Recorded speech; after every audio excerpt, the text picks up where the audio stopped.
बात उन दिनों की है जब अच्छे कैमरे से लैस मोबाइल फ़ोन नहीं हुआ करते थे। फ़ोटो खिंचवाना किसी बड़े आयोजन से कम नहीं होता था। उस पर भी अगर शादी का समारोह हो तो भला कौन पीछे रहने वाला था खुद को कैमरे में कैद करवाने में। डिजिटल कैमरे का ज़माना आ चुका था। अब चाहे कितनी भी फ़ोटो खिंचवा लो, एल्बम में अपनी तस्वीर देखने की होड़ सभी में लगी रहती। मेरी कॉलेज फ्रेंड के भाई की शादी थी। हल्दी की रस्म चल रही थी। भाभीयों और बहनों में खुद को फ्रेम में फिट करने की रस्साकसी चल रही थी। वहाँ अगर सबसे डिमांडिंग पर्सन कोई था तो वो था कैमरामैन। सभी की चिर परिचित से हाव भाव और दूसरी तरफ से एक जानी पहचानी सी लाइन, स्माइल प्लीज। कैमरे से मेरी दोस्ती भी पुरानी थी। जब जिंदगी सीमित संसाधनों में भी खुश रहती थी, 36 फोटो वाला रोल और फोटोज के आने का इंतजार, उसका अपना ही रोमांच होता था।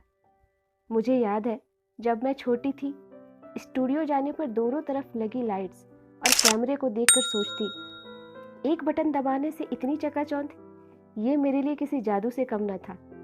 वो काला कैमरा बड़ा ही रहस्यमय लगता मुझे। इधर हल्दी की रस्म अपने शबाब पर थी।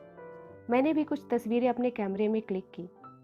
मेहमानों की भीड़ में घर में कोई कोना मिलना वैसे तो भगवान ढूंढने जैसा है, पर मैंने वो कोना आखिरकार ढूंढ ही लिया। मैं लैपटॉप में फ़ोटोज़ ट्रांसफ़र कर ही रही थी तो मेरी नज़र एक उम्र दराज महिला पर पड़ी।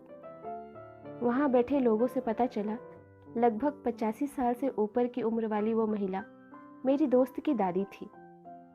भीड़ से अलग वो अकेली इस कमरे में बैठी थी। बारात के लिए गाड़ी निकलने ही वाली थी। तभी दादी किसी का हाथ पकड़कर अपने पोते को आशीर्वाद देने आई। फोटोग्राफर ने भी ज़्यादा इंटरेस्ट नहीं दिखाया उनकी फ़ोटोज़ लेने में। उसके बाद सिलसिला चला, वरमाला, फेरे, विदाई और फिर रिसेप्शन का। धीरे धीरे मेहमान जाने लगे थे। घर भी आज अस्त व्यस्त सा सुस्ता रहा था।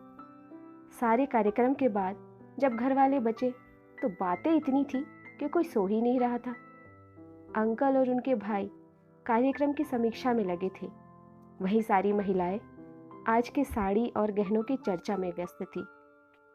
कोई चुपचाप था तो वो थी दादी।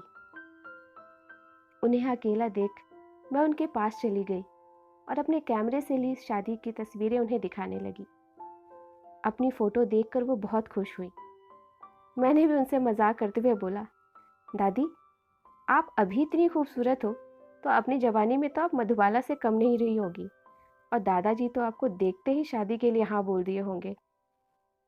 उन्होंने अपनी आंखें 2 पल के लिए बंद की और गहरी सांस लेते हुए बोली, तेरे दादाजी की एक भी तस्वीर नहीं मेरे पास।